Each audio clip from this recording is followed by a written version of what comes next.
In the movie Avatar, the Scorpion Gunship, an armed helicopter, looks incredible, but is it possible to make something like it in real life? This kind of aircraft, nicknamed an aerial beast, is equipped with two huge rotor-mounted missile launchers, as well as wings resembling a dragonfly's. Essentially, it's like a tank that can fly. But how far are we from actually building such a thing? Let's break it down.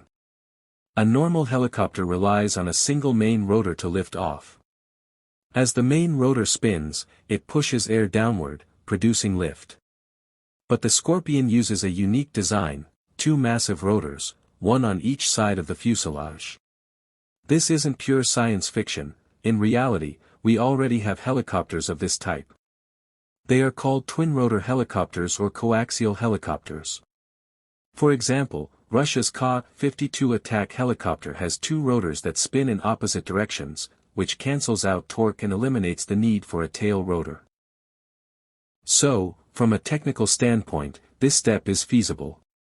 However, here's the challenge: the Scorpion carries heavy weaponry, thick armor, and a large fuselage. This would cause serious weight issues. Even with twin rotors, lifting something this heavy would be extremely difficult.